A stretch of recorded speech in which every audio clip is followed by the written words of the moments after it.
Hello everybody and welcome back to another episode of my proposed future Japanese tank tech tree series. Now, this is the second episode dealing with the medium tank line of the Japanese tank tech tree. The last episode dealt with the first two tiers and this episode is dealing with the last three tiers, which is mainly to do with the Japanese tanks that were built but didn't really see any combat because they were kept for home defence and, Japan was never invaded.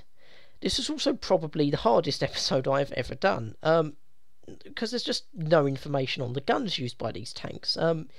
There's information on what armour they had, what their speed was, what the gun was, but no information on what the penetration characteristics were. This wasn't exactly helped by the fact none of my books had the guns listed, because they only went up to the 47mm gun, but there were some massively different figures given. For the Type 5, for 100 metres it was between 90 and 115. That's something like nearly 30mm difference.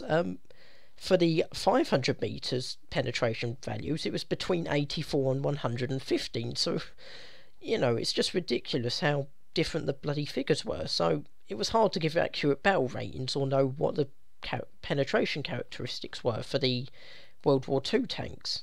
It was quite hard to know which sources to believe, because some were by people who seemed to specialise in Japanese armoured vehicles and tanks. Some were forum posts but cited Japanese sources. Oh, it was just a mess. I'll leave all the links below in the description so you can look through them yourselves and, come up with your own conclusions on which are more reliable. Fortunately, while my search for information on Japanese tank guns didn't go well, while looking through a book in town, actually the largest second-hand bookshop in the country, I found a book called The World's Armoured Fighting Vehicles by Dr. F.M. von Senger and Ettelin. It was actually published in 1960 as, if I can find the proper name, Taschkenberg der Panzer. Basically the guy was a German general in the Bundeswehr. I think he actually became the commander-in-chief of NATO's allied forces in Central Europe. So, quite a well-known guy, and he fought during World War II at Stalingrad and various different battles, so he sort of knows his stuff about tanks. And his books actually deal, they have a lot of information on post-war tanks or immediate post-war tanks, including the Japanese tanks such as the STAs, which were the prototypes of the Type 61. So thankfully I had a lot more information on that than I had reasonably expected. So I did worse in some areas and better in other areas. So that was pretty much everything I wanted to cover in this episode. I suppose the only other thing is I split this in two episodes after I've recorded it, so it's not like it doesn't sound like I'm starting a whole new episode when you're actually getting on the first tank. So so just bear that in mind. But let's get on with the episode. Now, the next tank on our list is the Type 3 Chi-Nu, and this is the most powerful tank that Japan mass-produced during the war. Basically they were designing a new tank, the Type 4 Chaito, but that was going to take a long time, so it was decided to put a 75mm gun on the Type 97/Type 1 chassis. I don't know if the armour was improved. As far as I'm aware it was still about 50mm max, but the Type 3 75mm gun, which was the tank gun of the Type 90, was obviously much improved over the 47mm gun, which the previous tanks had used. Now, as with the other Japanese tank guns, such as the 47mm, there are conflicting reports on what its maximum penetration was. For 500 metres it appears to be between 74 and 80, or 100 with special ammo. Now this is actually quite important, because the M4A2 at 500 metres does 76. So if the 80mm is right, this could actually be somewhat superior to the Sherman. The 67 is also superior to the 75mm Sherman 61mm. Now this Sherman is 4.3, so I think that is the maximum the Type 3 Chi-Nu should go, 4.3, because that would be reasonably well matched. It could go lower perhaps, because it has worse armour, 50 to 12mm. As well as a speed of 24 miles an hour. But I think it could do reasonably well, very low tier 3 or very high tier 2, but about the same place as the M4A2 seems to be the best place for it. Before I forget, crew is about 5, again, I'm assuming it's going to be driver, bow machine gunner, commander, loader, gunner, or something like that. They're actually starting to get to the point where they have a decent amount of crew in their tanks as well, so it should stand a better chance against enemy tanks. You're not going to lose all your crew because they were knocked out, because you only had one guy as the gunner. Now, there was also another version of the Type 3, the Chi-Nu K. Basically, they took the Type 4 Chi-To turret with the Type 5 75mm gun, and they put it on the Type 3. Now, I was somewhat conflicted about whether this should be a premium or not, but basically the Type 5 75mm gun is much more powerful than the Type 3. 90 to 115mm penetration at 100 meters, 84 to 115 at 500, or 75 to 77 at 1000. Now, once again, this makes it rather hard to accurately tier it or put a good battle rating for it, because if it does 80 or 90mm penetration at 100 meters, it's inferior to the 76mm Sherman. If it does 115, it's about the same or even better. Same with about the 500-meter stats, but it's inferior at the 1000-meter stats. It should be able to penetrate the Sherman easily, but it's hard to put an accurate battle rating for it. If we take the higher penetration characteristics as the genuine ones, then it should be a battle rating of 4.75, maybe to face M4A1s with the 76mm gun. If it's not, then somewhere between the M4A2 and the M4A1, or slightly higher than the Type 3 Chi-Nu, like regular version. But I don't think it's any different in armour or speed as far as I can tell, but like I say, it can be a bit hard to accurately tier it because of the gun characteristic problems or lack of information on them. Just looking at the pictures for a second, there are a lot more tanks there than I expected there would be. I think the ones behind them are behind the Type 3, the gun tanks, the Type 1 or Type 3 Honeys. There's a lot more tanks than you'd expect to be there, considering Japan's not particularly well known for producing lots of tanks. Now, the next tank on our list is the Type 4 Chi-To. This is the most advanced Japanese tank to reach production, but it wasn't mass produced. Only something like 6 were built or something, and only 2 were actually completed.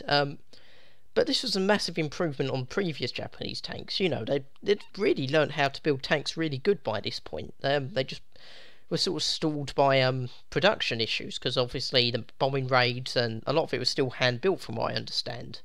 But it had the Type 5 75mm gun, which we talked about a minute ago. It has some rather conflicting penetration characteristics. It also had much improved armour, 75 to 12mm of armour.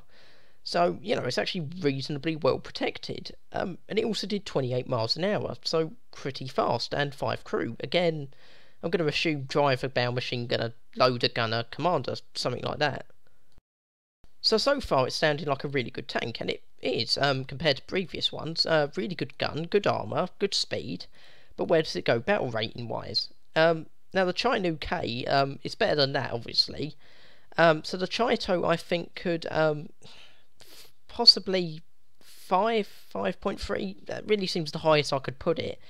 It shouldn't go too low though. If it goes to 4.3, it's going to be slaughtering enemy Shermans and be overpowered against them. So really 5.3 seems the high point, but not much higher than that, and probably not too much lower than that. But other than, basically I think that would be a really good battle rating for it, and it does seem like a really good tank. Now the next tank on our list is the Type 5 Chi-Ri. This is passed over in favour of the Type 4 Chi-To, but they still managed to produce one prototype without the gun. It's actually pointing rearwards in the picture, but it also had a Type 1 37mm anti-tank gun and 2 7.7mm machine guns, also quite heavily armoured, if I can find it. 75mm at the whole front, 25 to 50 on the sides, 50 on the rear, 50 on the turret, and it had a, if I can find it, 550 horsepower BMW aircraft engine, giving it a speed of 28 miles an hour. Now, crew-wise, it seems to have had 5 crew. Again, I'm going to have to guess driver, gunner, commander, and possibly someone for that frontal anti-tank gun. I don't know if there'd be a loader somewhere or how that would work, but uh, you know, it could be a bit of a disadvantage, because obviously that if you lose your main gunner, that 37mm gun isn't going to be able to do much at tier 4. Now this seems quite similar to the M4A3 76 in games, armour wise, you know, better at the frontal armour and slightly worse in other areas of the armour. And if we go with the optimistic penetration characteristics, it has a better gun. So I think 5.7 is probably the max where it should go, because I think there'd be a good match for each of the M4A3 76 and the Type 5 Tri-Re. They'd be evenly matched, although it could go lower if Gaijin feel like it, or if they feel the need for it. However, this is only the bog standard Type 5 Tri-Re. I mean, okay, there was only one build, but apparently they were going to plan additional weaponry for it, or different guns. Ranging from tray-fed ammo system, so you could fire 3 shells in quick succession before having to do a normal reload. A belt-fed 75mm gun, like with a, you know, like a machine gun. An 88mm gun, or a 105mm gun. Here's a picture of the gun. Apparently that's it with the tray-fed method. Now, I don't know how far along these got in production or prototype testing. I don't even know if they were meant to have them. I've heard the 88mm gun was meant to be on it in some sources. Others say there's no references to it. But apparently the turret was quite large for these, you know, because it wasn't meant to have the Type 5 or normal Type 5 gun. Now, I don't know what to put as a battle rating for them tanks, because one, I don't know if they'd be put in game or not, which is why I've bolded them and put them underlined. I suppose 6 or 6.3 for the, or 6 for the belt-fed or tray-fed 75mm, if it's put in game or if it existed. For the 88 or 105, it would have to be quite a lot higher, but I don't know how high. Probably the same as the Pershing, which is 6.7. For the 88mm, the 105 could possibly go 7, but I think 6.7 for those, the 88mm and 105mm guns, if they existed. I mean, I'm only mentioning them because otherwise, you know, I'll probably get people complaining I didn't talk about it completely, and just to let you know what could potentially be put in the game. Now, the next tanks are technically outside of the cut-off date, but there seems to be a slightly different cut-off date for tanks. But these were built in 1956 to 1960, and they are the STA 1, 2, 3 and 4 and the Type 61. Now, I haven't got pictures of the STAs because basically copyright and, you know, I don't want to get in trouble. So, but they were prototypes for the Type 61, so I've got Type 61 pictures in place of them. Of course, I will link you to where you can find pictures of them, however, so you can still have a look at them. Now, from what I understand, all of the STAs and the Type 61s are armed with the same 90mm gun. My book also mentions a 12.7mm anti-aircraft machine gun and one 7.7mm machine gun. Now, the STA-1 did look kind of similar to the Type 61 that you can see here, but it was longer and lower down. It had 7 road wheels and a lower down turret, and was actually passed over in favour of the STA-2, which had a higher up turret. It looked more like the Type 61 you can see in this picture, but was also superior in mobility. From what I understand, both the STA-1 and STA-2 had 4 crew and 75mm of armour. There isn't a bow machine gun that I can see, so I assume driver, commander, gunner, loader. Now, the STA-3 wasn't too different in general shape, but they tried out a semi-automatic loading system for firing the gun or loading the gun, and the AA machine gun was apparently remote controlled, but because this is apparently it wasn't always reliable and costs, this was omitted in the in the STA-4. The STA-4 was it doesn't seem to, again, not too different from the STA-3. They got rid of the semi-automatic loading, the engine was improved a little, and I suppose other minor changes. Now, I can't actually find the name of the 90mm gun used by the STAs. None of my sources give a name. I've heard some generic Type 61 90mm gun. I've heard others say it was the M3 gun used by the M26 Pershing. I've also heard it was a slightly better gun of the 90mm gun used by the M26 Pershing. So using the M26 Pershing as a baseline, that does something like 144mm of penetration at 1000 metres.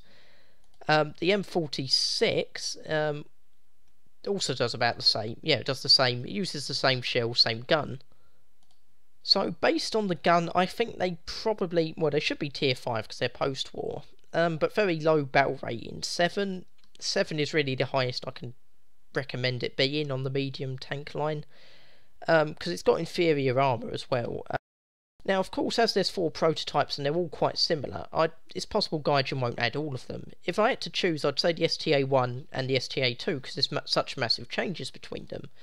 It's also possible they'd do slightly different battle ratings for all of the tanks, which I wouldn't mind too much. I could shake it up a little bit, so you can get used to fighting the higher tier tanks, or higher battle rating tanks as you move towards the Type 61, giving you a sort of sense of progress, I suppose. Now, moving on to the Type 61, it wasn't actually that different from the prototypes from what I can see. Same 90mm gun, much improved armour however, 55mm on the hull to 114mm on the turret, and it was quite fast, 27 miles an hour, or 28 miles an hour if you're rounding up. So where should that go? It's got much better armour. Probably should be facing the M47 pattern, but there is the chance you'll end up facing higher tiered Russian tanks that will completely slaughter it. The T-54s are all the same battle rating as the patterns, so maybe, well, can't really put it between the pattern, like 7.5, 7.6, so I don't think there are any 7.6 type of tanks, so 8 for the Type 61 itself would be a good battle rating for it. Well, anyway, that's it for today's episode. Hopefully the episode has given you a bit of an insight into what medium tanks Japan could use in the higher tiers. Hopefully it dispels the myth that Japan just doesn't have anything past tier 2 or 3. As you can see here, you've got a somewhat manageable tank tech tree that could work in the higher tiers. Maybe not as well as some of the other nations' tank tech trees, but you know, I think Japan could be able to at least hold its own or do reasonably well in tanks. In the higher tiers. But anyway, thanks for watching. Leave a like if you like the video, subscribe if you like these sorts of videos. Leave feedback, could always do with more feedback. Yeah, thanks for watching. I'll see you next time.